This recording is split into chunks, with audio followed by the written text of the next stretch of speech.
Une forme blanchâtre, gluante, s'échappe du roc et déboule sur le sol. Caroline bondit vers l'arrière dans un hoquet d'horreur. Olgan se penche pour ramasser la chose. C'est...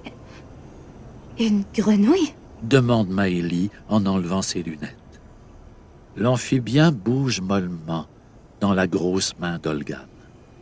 Sur le dos, l'animal agite ses pattes comme s'il perdait constamment l'équilibre. Comment est-ce qu'elle est entrée dans la roche? Elle n'y est pas entrée, dit Olgan en scrutant la bestiole. elle est née là-dedans. Caroline sent une sueur glaciale lui couler le long de l'épine dorsale. Ses poumons se compriment, vidés de leur air. Il y a un étang plus haut sur la colline, et quand les pluies sont abondantes, il arrive qu'il déborde. De petites rigoles se forment et se déversent de part et d'autre de la colline. Un tétard a dû être emporté par le courant, puis glissé dans une infractuosité. Comme vous voyez, le roc est parsemé de failles, et la matière ici est poreuse. Le tétard s'est retrouvé coincé ici.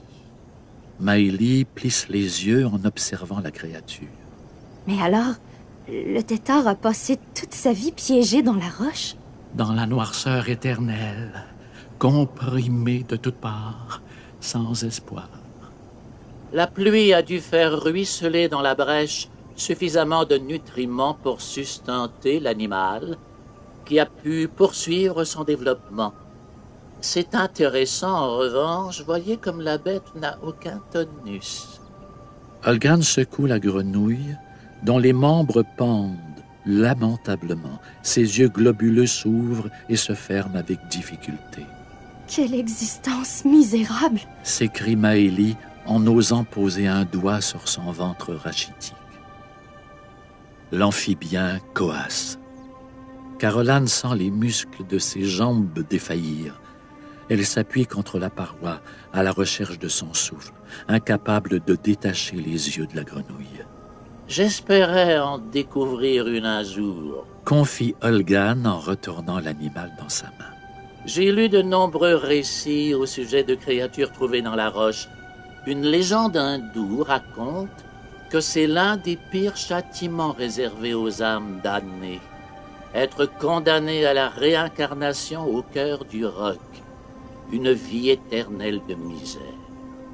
Naître dans un sarcophage et y passer toute son existence. Olgan dépose la grenouille dans les mains tremblantes de Caroline. Tu as l'ouïe fine pour l'avoir entendu coasser à travers la pierre.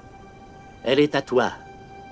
Tu l'as libérée, tu en as maintenant la responsabilité. Caroline soupèse le pitoyable amphibien, filiforme et familier. Est-ce le sort qui t'attend au lendemain de ton trépas, à ton avis? C'est proche de ce que tu m'as fait subir, après tout. Avec toute la force de sa fureur, Caroline lance la grenouille contre la paroi rocheuse. La créature explose dans une gerbe d'entrailles et de sang. Un coup d'œil dans le miroir lui apprend que la camionnette s'est élancée à sa poursuite. Elle avance malgré le pneu crevé qui se tord autour de la roue. Caroline aurait dû dessouffler les quatre ou y mettre le feu. Elle accélère encore et un autre tir résonne, suivi d'un ting inquiétant, bruit de tôle perforée. Elle me tire dessus! Panique-t-elle en appuyant la pédale au plancher, négociant difficilement le virage. Derrière, la camionnette la suit en dodelinant, manquant de peu de capoter dans la courbe. Si Caroline atteint la grande route, elle pourra semer Jimmy en l'espace d'un clin d'œil et possiblement foncer tout droit sur mon oncle Yvon que Silène doit informer en ce moment même de sa position, du type et de la couleur du véhicule qu'elle a volé. En faisant crisser les pneus, Caroline tourne à gauche à une intersection.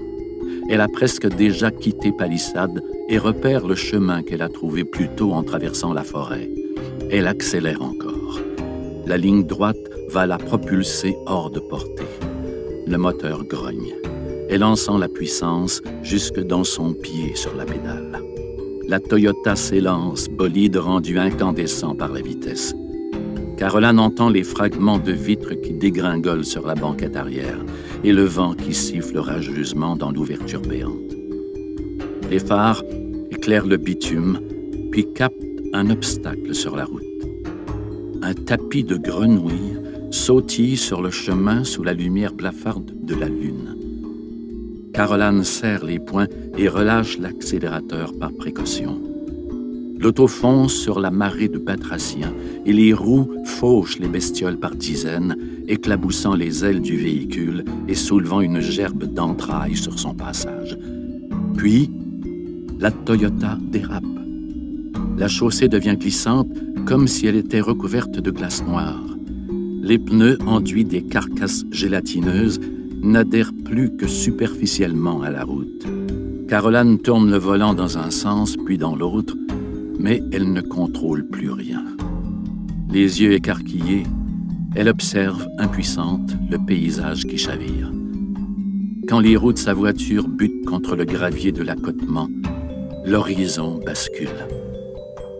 Le temps ralentit tandis que la Toyota tournoie dans les airs. Une fois, deux fois, Caroline est secouée comme une poupée de chiffon et sait qu'il ne lui reste qu'une seconde avant le choc. Pendant cette seconde, elle se souvient du récit de Silène et guette avec une terreur folle le moment où sa vie sera fauchée, sa conscience pulvérisée et tout son être annihilé à jamais.